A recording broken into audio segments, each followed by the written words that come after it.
The next morning, the sun rose quietly over Brooksville. Birds sang outside Mira's window and the smell of fresh bread filled the air. Mira sat at the old piano in her small living room, her fingers softly touching the keys. She didn't know that, far beyond her little house, something extraordinary was happening. Her father, David, was reading the morning newspaper when his phone buzzed nonstop. At first he ignored it, but when the sound didn't stop, he picked it up and frowned. "Strange," he murmured. "I have 20 messages." He opened one. It was from his friend at work. "David, is that your daughter in this video? She's all over the internet." David blinked. "Video?" He tapped the link and there it was, a clip of Mira playing at Leon Hartman's concert. Someone in the audience had recorded the moment.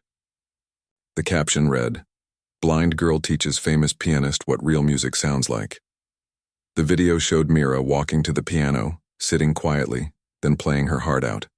Even through the small phone screen, her music felt alive. People had written thousands of comments beneath the video.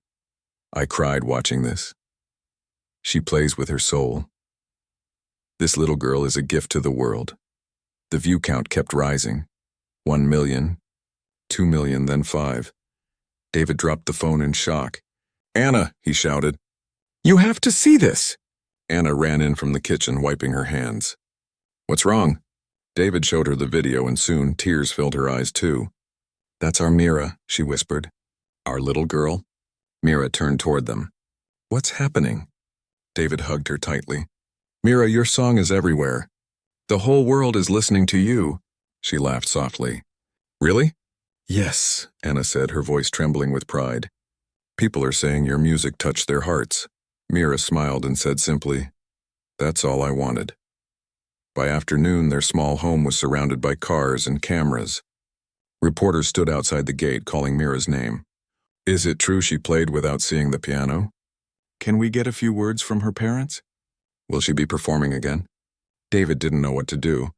They had never seen so many people in their quiet neighborhood. A woman from a local news channel kindly approached and said, "We just want to talk to Mira. The world wants to know her story." Anna agreed, but only if they were gentle. They sat Mira on the old sofa and began asking questions. "Mira, how do you play so beautifully without being able to see?" Mira smiled shyly. "I listen. I feel the sound. Every key tells me where to go." "What were you thinking when you played in front of Leon Hartman?" She paused for a moment. "I just wanted to show that music is not about being perfect. It's about love." Her words melted everyone's hearts.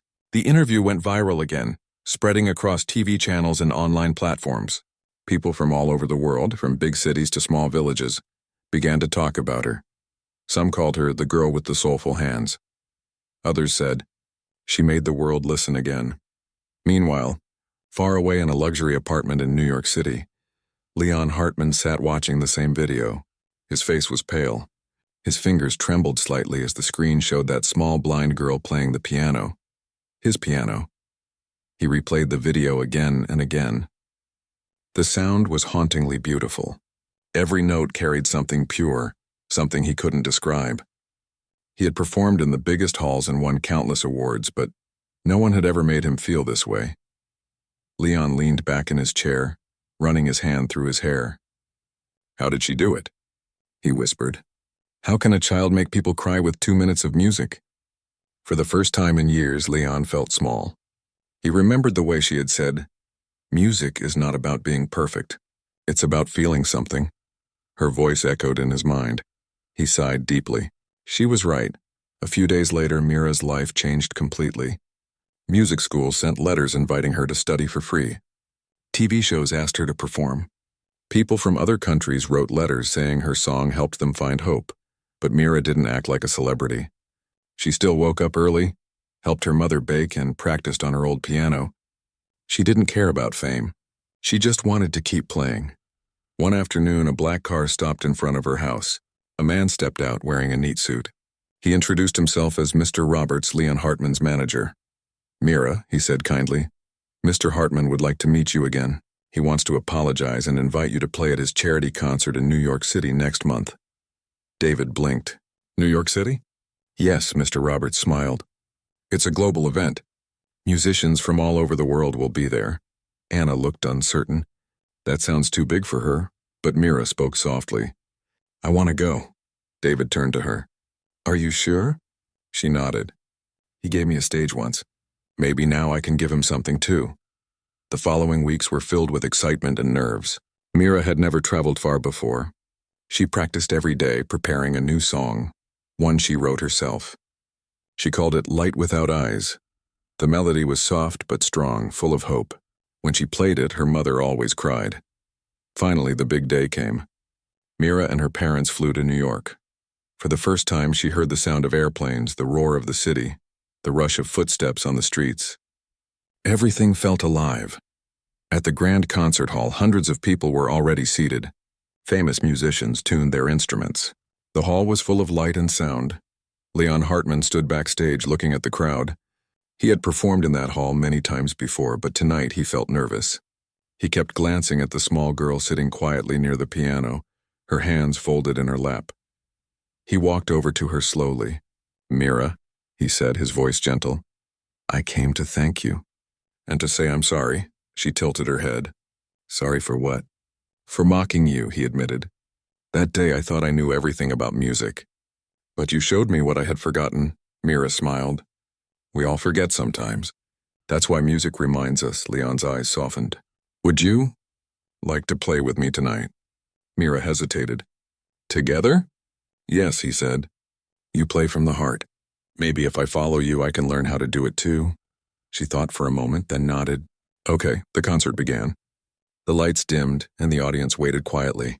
Leon walked to the piano first, followed by Mira. People whispered, some surprised to see the little blind girl beside the great pianist. Leon spoke into the microphone. Ladies and gentlemen, tonight I have the honor of sharing this stage with someone who reminded me what real music is. Please welcome Mira. The crowd clapped warmly. Mira sat beside him, placing her small hands on the keys. Leon began with a soft introduction, then slowly stepped back, letting her take the lead. Her melody filled the hall. It was the song she had written, Light Without Eyes. Every note carried emotion, sadness, hope, love, peace. Leon joined in gently, following her rhythm, adding his notes like a whisper beside hers. The music blended into something beautiful, something alive. People in the audience began to cry quietly. Cameras flashed, but Mira didn't notice. She could only feel the music flowing through her like sunlight she couldn't see but could feel. When the last note faded, silence filled the hall for a long moment. Then the audience stood up all at once, clapping and cheering louder than ever before. Mira turned her head slightly toward the sound. Are they happy? She whispered. Leon smiled, eyes wet. More than happy. You just gave them hope. He took her hand and lifted it high as the applause continued. The crowd shouted her name, Mira, Mira! Again and again. After the concert, news spread across the world again. The blind girl and the proud pianist became a headline in newspapers and online. People said it was the most emotional performance they had ever seen. Mira became a symbol of courage and kindness. Music schools asked her to perform. Charities wanted her to speak. But she stayed the same, humble, gentle, and full of love. Leon started visiting her family often. He helped repair their piano and promised to teach her everything he knew about music theory. But secretly, he felt she was the one teaching him. One evening, while walking with her in the park, Leon said, Mira, you changed me. I used to play to impress people. Now I play to touch hearts. Mira smiled softly. That means you found your song, he nodded. Yes, thanks to you. But not everyone was kind. As her fame grew, some people online began to say unkind things, claiming she was only famous because of her blindness. Mira's parents tried to hide those comments, but one day she overheard them whispering.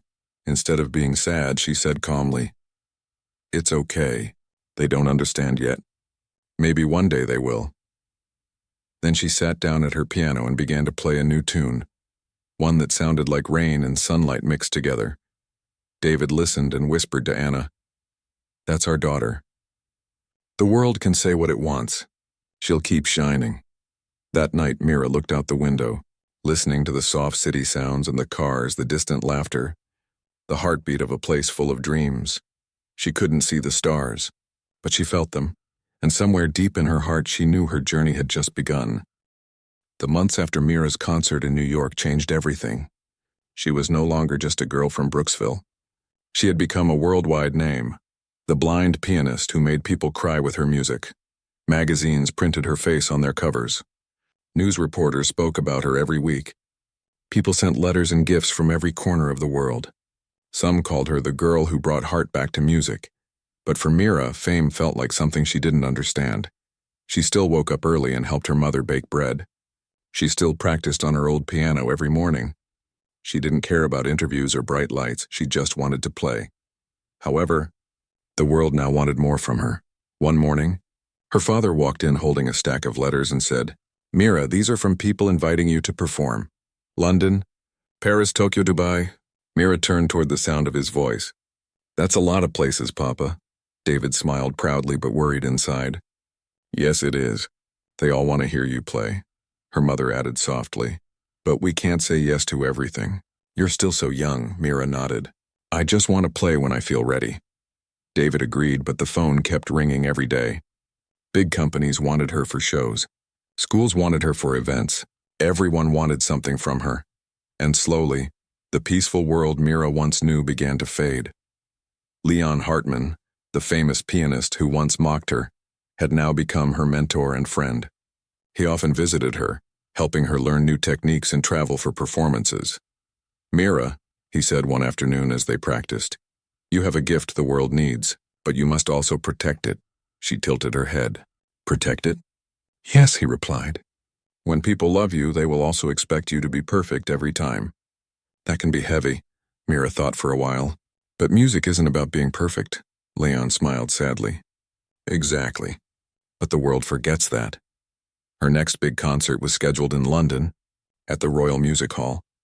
The event was huge, thousands of people, dozens of cameras, and famous names sitting in the front row. It was the biggest stage Mira had ever faced. The night before the concert, she sat in her hotel room with her hands on her lap. She felt nervous for the first time. Her mother noticed and asked gently, "Are you scared?" Mira shook her head slowly. "Not scared, just, I don't want to disappoint anyone." Anna hugged her. "Sweetheart, you never play to impress. You play to touch hearts. Don't forget that." Mira smiled and whispered, "I'll try." The next evening, the hall was filled with golden lights and quiet excitement. Leon walked Mira to the piano. The audience waited. She placed her fingers on the keys and took a deep breath. But as soon as she began, something felt wrong. The sound in the hall was slightly delayed because of the size of the room. She couldn't hear the notes clearly. Her rhythm slipped. Her left hand missed a key. A few people in the audience whispered. A reporter's camera clicked. Mira felt her heartbeat rise. Her palms became sweaty. She stopped for a moment, frozen. The silence in the hall was heavy. Then she took another breath and tried again. This time she closed her ears to the crowd and just listened to her heart. The notes slowly came back together and the melody flowed once more. Soft, emotional, alive. When she finished, the audience stood up and clapped loudly. But Mira didn't smile this time. She bowed politely and walked off stage quietly. Backstage, Leon rushed to her. "Mira, you did wonderful." She shook her head. "No, I made mistakes." Leon placed a hand on her shoulder. "Every musician makes mistakes. What matters is that you finished the song. You didn't give up, but Mira didn't feel proud." That night, when she checked her social media with her parents' help, she saw comments, some kind but others not. She's losing her touch. Maybe fame is too much for her. That performance wasn't as good as New York. Mira's chest tightened. She didn't understand why people who once loved her were now being unkind. She whispered softly, "Maybe I'm not good anymore." Her mother held her hand. "You are not just good, Mira, you are special. Don't let strangers make you forget that." But the pressure grew heavier. Every concert after that felt harder. The reporters always asked the same questions. Can you top your last performance? Are you afraid people will stop caring? She smiled politely, but inside she started to feel tired. The world wanted her to be perfect, but she only wanted to play with love. One day she told her father, "Papa, I want to take a break." He looked at her kindly. "Of course, you can stop any time." But when her manager, Mr. Roberts, heard about it, he frowned. "Mira, we can't just cancel everything. People are counting on you." "I know," she said softly, "but I'm tired." I need to breathe, Robert sighed. I understand, but the sponsors and shows, Leon interrupted him firmly. Let her rest. Music is not a job. It's a gift. Roberts looked at them both, then nodded reluctantly. Fine, a short break. For the first time in months, Mira returned home to Brooksville. The moment she stepped into her old house, she smiled. The smell of bread, the sound of birds, the touch of her old piano. It felt like peace. She sat down and began to play slowly. The simple notes filled the air. She felt like herself again. Her father sat beside her. You sound happy. I am, she said softly. Here I can play for me, not for cameras, not for the crowd. David smiled. That's how it should be. For days she stayed home, away from noise and fame. But deep inside, she also felt something else. Doubt. Was she still meant to perform for the world? Or was her journey already over? One evening, a soft knock came at the door. When Anna opened it, Leon was standing there with a small suitcase and a gentle smile. I thought you might need company, he said. Mira's face lit up. Leon, you came? I couldn't stay away, he said. Besides, I want to show you something. He led her to the backyard where a small digital piano sat under the stars. This one is special, he said. It records everything you play. No audience. Just you and your music. Mira touched the keys, curious. So I can play my feelings and keep them? Yes, he said softly. And maybe later when you're ready you can share them again. She smiled and began to play. The melody she created that night was quiet and pure, like the sound of forgiveness. She called it Still Here. Weeks passed peacefully. Mira played for herself every day, recording dozens of small songs. Songs about rain, laughter, and dreams. One day, Leon listened to them and said, Mira, these are your best works yet. She laughed. But no one has heard them, he smiled. Maybe that's why they're beautiful. They're honest. Still, he had an idea. Without telling her, Leon sent one of her recordings, Still Here, to a global radio show that featured young musicians. 2 weeks later, the song was played on air. The host said, This melody came from a blind girl who once touched the world. She disappeared from fame for a while, but her heart never stopped playing. Listeners fell silent and messages poured in. Her music feels peaceful. It's like hope in sound form. She doesn't need a stage. Her piano is the world. When Mira found out, she didn't get angry at Leon. She just smiled and said, maybe people needed peace more than applause. One evening, while she sat outside with her parents, her father said, You see, Mira, sometimes light becomes too bright and blinds people. You needed darkness again to remember who you are. She nodded. Yes, Papa. And now I see better, not with my eyes, but with my heart. They all sat quietly listening to the night sounds. But the peace didn't last long. One morning, Mr. Roberts arrived again, this time with serious news. Mira, he said, there's an international music competition in Vienna. The world's best pianists will be there, Omu, and they've asked you to perform. Mira was surprised. A competition? Yes, he said eagerly. It's the most famous one in the world. This could make you the youngest winner in history. Leon frowned. She doesn't need to prove anything. Mr. Roberts replied quickly. It's not about proving. It's about showing her gift to the world again. David looked at Mira. What do you want to do? Mira sat quietly, thinking. Her hands rested on her lap. Finally, she said softly, I'll do it. Not to win, but to remind people what music really means. Leon smiled. Then we'll do it together. As the sun set that evening, Mira returned to her piano. She placed her fingers on the keys and whispered, not for fame, not for praise, for the song that never ends. Her melody rose into the night, calm, brave, and full of light. The world was about to witness her once more. But this time, Mira was no longer the little girl who played to prove herself. She was ready to show that even when the world tries to blind you with its spotlight, the heart will always find its own way to see. Snow fell gently over the city of Vienna, covering the old streets in white. The air was cold, but the city was alive with excitement. Every corner had posters that read, World Classical Music Championship, featuring Mira, the blind prodigy. Inside a quiet hotel room, Mira sat beside her piano, running her fingers across the keys. The notes were soft, uncertain, like snowflakes falling on glass. Her parents were there with her, along with Leon Hartman, who had become more than a mentor, almost like family. David handed her a cup of warm tea. "You ready for tomorrow, sweetheart?" Mira smiled faintly. "I don't know, Papa. I feel something strange in my heart." Leon sat beside her. "It's not fear. It's your heart waking up. Every artist feels that before something big." She tilted her head, listening to the way his voice trembled slightly. "You sound nervous too." He laughed softly. "Maybe I am. You've taught me that music is about truth. Now you'll show the whole world." The next morning, the Grand Vienna Concert Hall glowed with golden light. Hundreds of people filled the seats, musicians, critics, and students from every nation. Cameras flashed. The competition had already started. One by one, great pianists walked onto the stage, young, confident, and dressed in shining clothes. They played fast, perfect notes that made the crowd clap politely but not with feeling. Backstage, Mira sat quietly, holding her cane. She could hear every performance clearly. Each player sounded skilled but empty. Leon leaned closer. "Remember, don't compete with their hands. Just speak with your heart." Mira nodded slowly. When her turn came, the announcer's voice echoed through the hall. "Ladies and gentlemen, please welcome Mira, the young blind pianist from Brooksville." The audience went silent. She walked to the stage, her father guiding her gently by the hand. She couldn't see the lights or the crowd, but she could feel their attention, like a wave pressing on her shoulders. She sat down at the grand piano, placed her hands on the keys, and took a long breath. For a few seconds there was only silence. Then she began to play. The first note was soft like a whisper.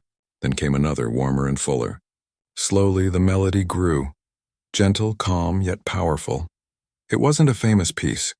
It was one she had written herself in the sound of the soul. Each note told a story. About the little girl who played an old broken piano. About the night she was mocked and still stood tall. About the people who believed in her.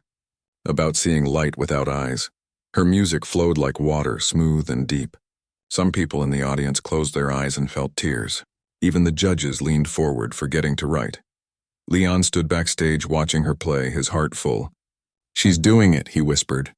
"She's letting the world feel."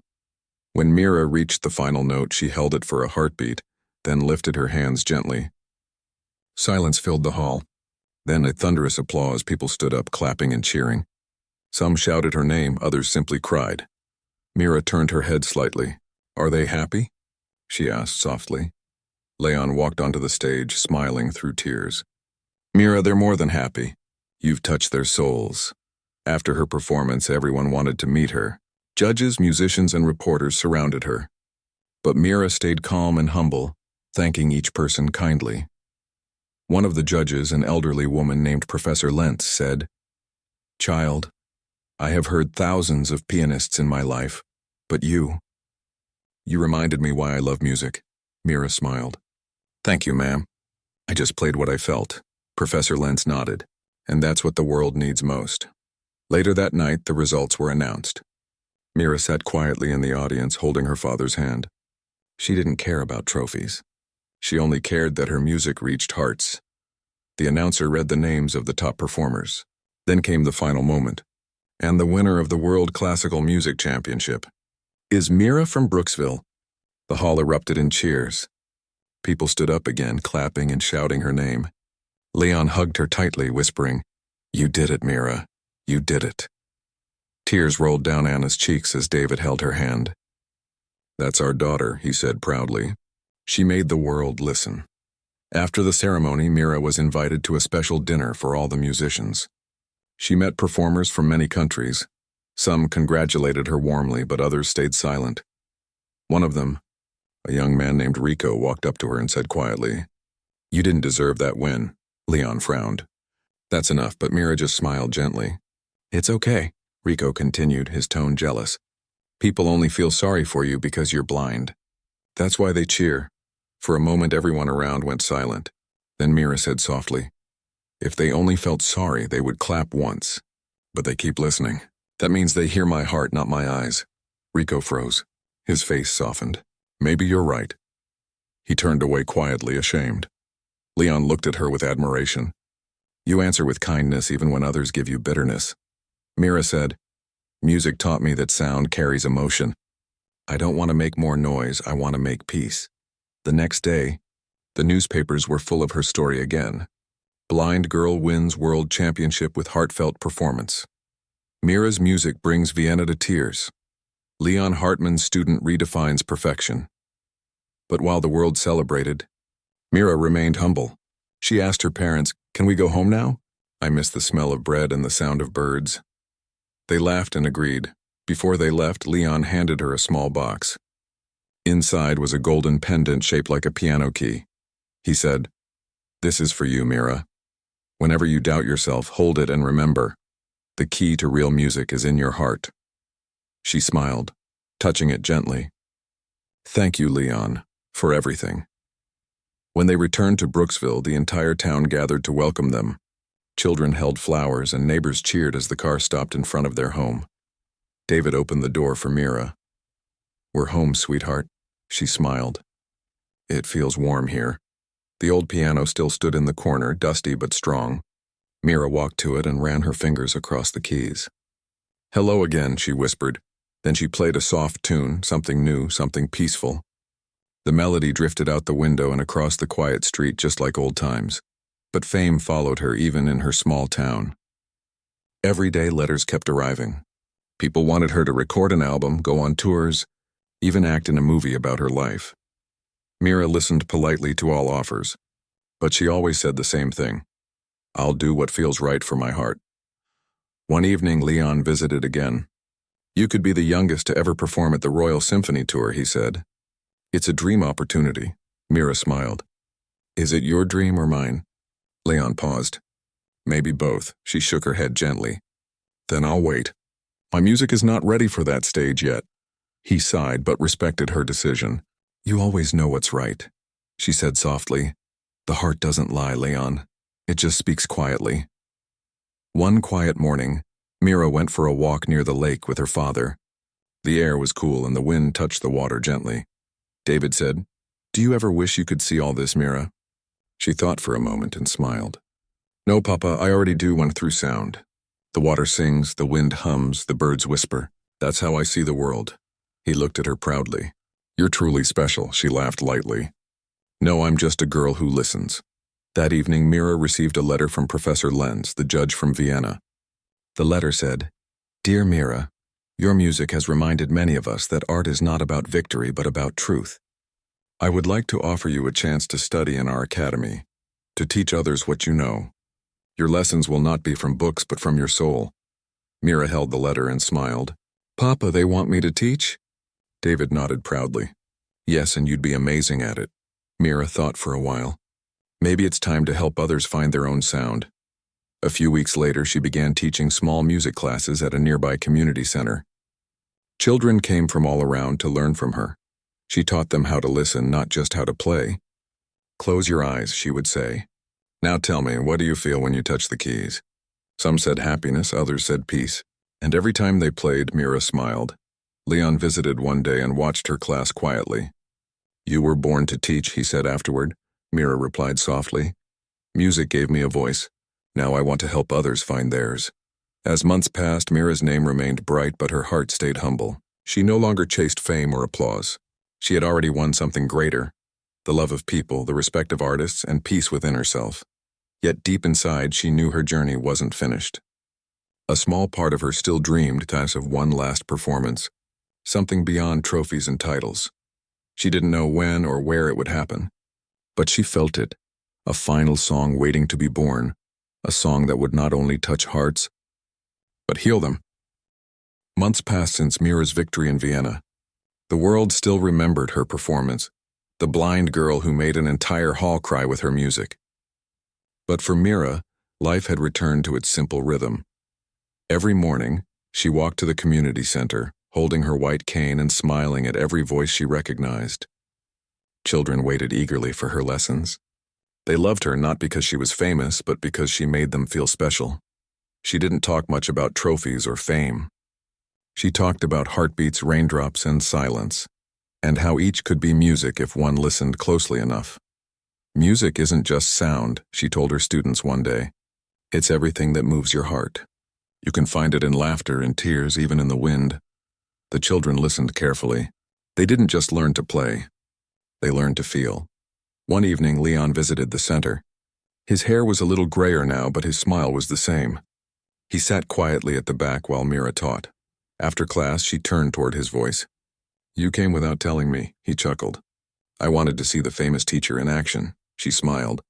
"You could have just called. I wanted to hear," he said softly. "You've changed, Mira. Your voice has grown calm. You sound like a river, and still, but full of life." Mira laughed gently. "And you, Leon? Still chasing perfection?" He sighed. "I've stopped chasing. After hearing you, I realized perfection is just honesty. That's what you gave to music," she nodded. "So why are you here today?" Leon hesitated. Then he said, "The World Peace Foundation is organizing a global concert, a live event to raise hope and unity through music. They've asked for one final performance from you, Mira." Mira's fingers froze on the piano keys. "A global concert?" "Yes," Leon replied. "It will be broadcast in every country. Millions will listen. They want you to close the event." She was silent for a moment. "Why me?" "Because," Leon said gently, "the world remembers your truth." Mira took a deep breath. "Then I'll play, but not for fame. I'll play for love." The weeks that followed were full of quiet preparation. Mira didn't plan to play something famous or loud. She wanted to create a song that could bring peace, something simple, something pure. Every night she sat alone by her piano. She let her fingers move freely, letting the notes come naturally. Sometimes the melody sounded sad, sometimes warm, sometimes strong. Her parents often stood by the door, watching her in silence. Anna whispered one night, "Do you think she's ready?" David smiled softly. "She's always ready. She just listens to her heart." The day of the global concert arrived. The event took place at the Royal Symphony Dome, a huge hall built with glass and gold. It could hold more than 10,000 people. Outside, giant screens were set up in cities around the world. People from every country waited for the moment, from busy streets in Tokyo to quiet parks in Africa. Even hospitals and schools were showing it live. Mira arrived with her parents and Leon. As she stepped inside, the sound of thousands of voices filled the air like waves. Reporters whispered her name. Photographers took pictures. But Mira didn't hear them. Her mind was calm. "Backstage," Leon said quietly, "you're about to speak to the world without words. Remember what you told me once, that music is the language of the soul?" Mira smiled. "Yes, tonight I'll let my soul sing." When it was her turn, the announcer said in a warm voice, "And now, the final performance of the evening. Mira, the young pianist whose story inspired millions." The lights dimmed. The crowd went silent. Mira walked slowly to the piano, her hand brushing lightly across the edge of the instrument. She sat down, took a long breath, and placed her hands on the keys. At first, there was nothing. No sound, no movement. Then a single note, soft, deep, and full of life. Then another, and another. The melody began to bloom, like dawn breaking after a long night. She called this piece the Song of One Heart. It started with gentle notes that sounded like a lullaby, the sound of hope being born. Then came a tender rhythm echoing the heartbeat of a child. The harmony built slowly, flowing like a river finding its way through stones. Her music told stories without words. A little girl mocked, but never broken. Parents who believed when no one else did. A mentor who saw light in her darkness. A world that once doubted, now listening together. Each note carried warmth. Each pause carried peace. As she played, the audience forgot about everything. Their worries, their pride, their differences. Some closed their eyes and saw memories of their own lives. Others simply cried quietly, feeling something they couldn't explain. Even those watching from faraway countries felt it. In a hospital room, a sick child smiled. On a busy street, strangers stopped walking and listened together. It wasn't just music. It was unity. Halfway through the performance, Mira paused for a second. She lifted her face slightly toward the sky and whispered, "This is for everyone who ever felt unseen." Then she began to play again. Stronger. Brighter. The melody grew powerful, full of courage and light. It rose higher and higher until it felt as if the whole hall was glowing with sound. The crowd could feel her emotion, her love for life, her gratitude for kindness, her strength that came from pain. When the final note came, it was long and soft, like a breath carried by the wind. It lingered in the air until silence filled the room once more. No one moved. No one spoke, then applause erupted. Thunderous, endless applause. People stood up, clapping, shouting her name. Some wiped tears from their faces. Even Leon, who had heard thousands of performances, stood frozen with his hand over his heart. Anna and David hugged each other, crying softly. Mira smiled and whispered, "They're happy again." After the concert, reporters surrounded her. But she only gave one short message. Music is not about sight. It's about seeing with the heart. I just shared mine with you. Her words spread across the world. The video of her performance became the most watched of the year. People replayed it not for entertainment, but for peace. Weeks later, Mira received thousands of letters. Some were from children learning piano, others from old people who had lost hope. One letter said, "I was about to give up on life, but your song reminded me that there's still beauty. Thank you for saving me." Mira pressed the letter to her heart. "That's why I play," she whispered. As time passed, she continued teaching. She refused large tours and movie offers. Instead, she built a small music school for the blind in her hometown. She called it the Heart's Voice Academy. Children from poor families came to learn. She taught them not only music, but confidence. One student asked her, "Teacher, how can I play like you?" Mira smiled. "Don't try to play like me. Try to play like you. Your heart has its own song, and find it." Years later, Mira's name became a legend. But she remained the same, kind, humble, and full of warmth. Leon often visited her school, now older and slower. One afternoon, he said, "Do you realize what you've done? You changed how the world hears music." Mira smiled softly. "I didn't change music, Leon. I just reminded people to listen." He nodded. "That's even greater." On her 30th birthday, Mira held a small concert at her school. It wasn't grand or famous. The audience was made of her students, their families, and neighbors. Before she began, she said, "I once dreamed of the world hearing me. Now I dream of hearing the world. Every heart has a rhythm and every person is a song." Then she played a short tune, simple, calm, and full of joy. The children joined her, laughing as their small hands touched the keys. The room filled with imperfect but beautiful sound. That night, after everyone left, Mira sat alone by the piano. She placed her hands gently on the keys and said softly, "Thank you, music, for giving me eyes."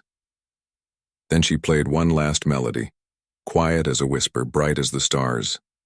Outside, the night was calm. The moonlight touched the windows and the sound drifted through the town, the same way it had when she was a little girl playing in her old home. People walking by stopped for a moment. They didn't know who was playing, but they smiled. It felt like the world itself was breathing with peace. In that moment, Mira's story came full circle, from a blind girl mocked for her dream to a woman whose song healed hearts across the earth. She had proven that true vision does not come from eyes, but from courage, kindness, and love, and somewhere, in every corner of the world, her music still played, not on speakers or radios, but inside the hearts of those who believed in hope. The wind that night was sharp and dry, crawling through the narrow streets of the old neighborhood. The streetlights flickered, tired and dim, like they were fighting to stay alive. On the corner of Maple Street stood a small, worn-down house painted in faded blue. The woman who lived there was known to everyone as Clara. Clara was not rich. She worked long hours at the town laundry, folding other people's clothes and pressing uniforms until her hands hurt. But she was kind, so kind that even those who barely knew her felt her warmth. People said her smile could make you forget the weight of your day. That night, Clara was walking home after a long shift. Her shoes were soaked from the puddles and her coat wasn't enough to fight the cold. As she turned the corner, she saw something that made her stop. Near an old grocery store under a broken sign sat 4 children, thin, shivering, and silent. The oldest looked about 12, the youngest maybe 4. Their faces were pale, their clothes torn, and their eyes filled with a kind of sadness that no child should ever know. Clara froze for a moment. She had seen hungry people before. She herself had gone hungry more than once, but this was different. Something inside her stirred, something deep and unexplainable. She slowly walked closer. "Hey there," she said softly. "What are you doing out here this late?" The oldest boy looked up, his voice small and tired. "We don't have anywhere to go." Clara's heart squeezed in her chest. "Where's your mama or daddy?" He shook his head. "They left. We've been trying to find a place to stay, but nobody wants us." The wind blew again and the youngest girl started to cry. Clara looked down the empty street, then back at the children. She didn't have much food at home, just a few slices of bread and a pot of soup, but she couldn't leave them there. "Come on," she said finally. "You can stay with me tonight." The children hesitated. They had learned not to trust easily. But something in Clara's eyes, something gentle and true, made them believe her. Slowly they got up and followed her. Clara's little house wasn't fancy. The paint was peeling, the furniture was old, and the heater worked only when it wanted to. But it was warm with love. She led the children inside and helped them take off their wet clothes. She found some old shirts and sweaters she kept in a box, and though they were too big, the children didn't mind. She poured warm soup into bowls and gave each one a spoon. The little ones ate fast, their eyes wide as if they hadn't seen food in days. Clara smiled gently and let them eat until the pot was empty. When they were done, she gave them blankets and let them sleep on the living room floor. She sat in her chair and watched them for a while. The sound of their breathing filled the small room. For the first time in months, her house didn't feel lonely.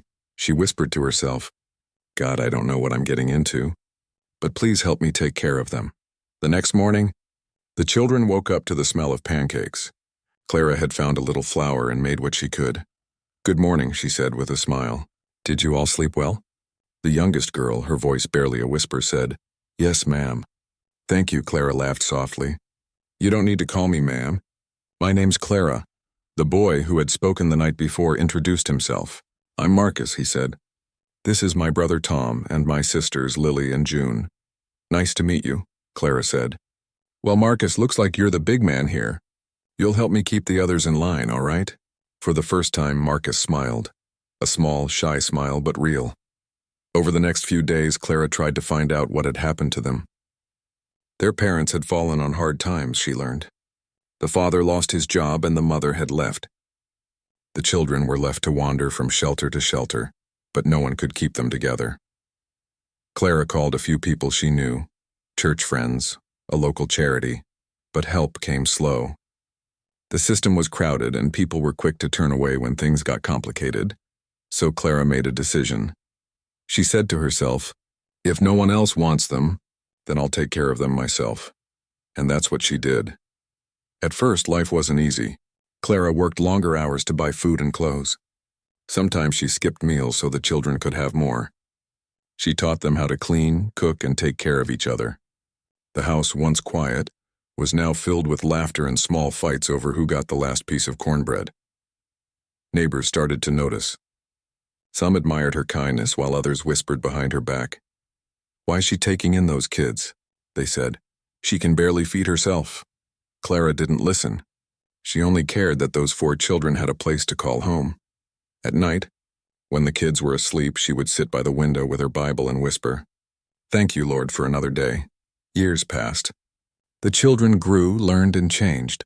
Marcus, the oldest, was smart and serious. He helped Clara with the bills and made sure the younger ones did their homework. Tom loved to fix things, broken chairs, radios, anything he could find.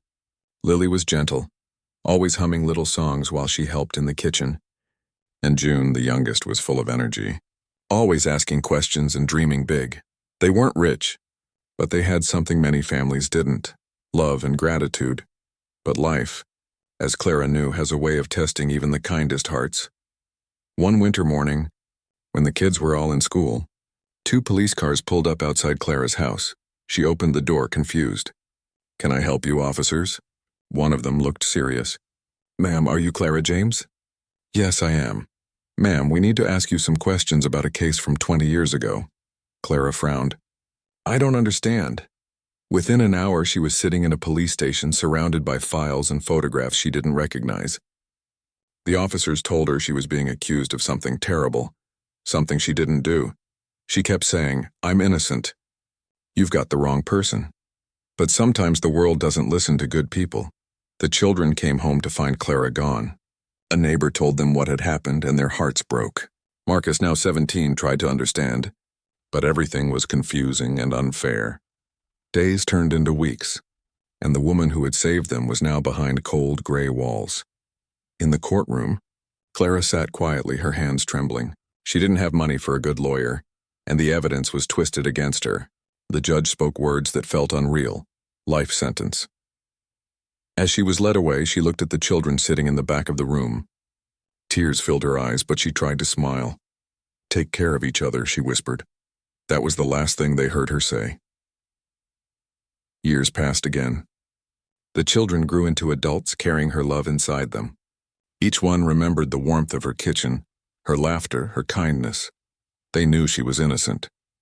They had seen the kind of woman she was, someone who gave everything to help them when no one else would. And deep inside, they made a silent promise. One day, they would prove it. One day they would bring her home. That night, years after she was taken away, Marcus stood by the old house on Maple Street. The paint had peeled even more, and the porch creaked under his feet. He could almost hear her voice calling from inside. "Come eat before it gets cold." He closed his eyes and said quietly, "We're coming for you, Mama Clara. We haven't forgotten." The cold wind blew again, just like the night they met. But this time it carried something else: hope.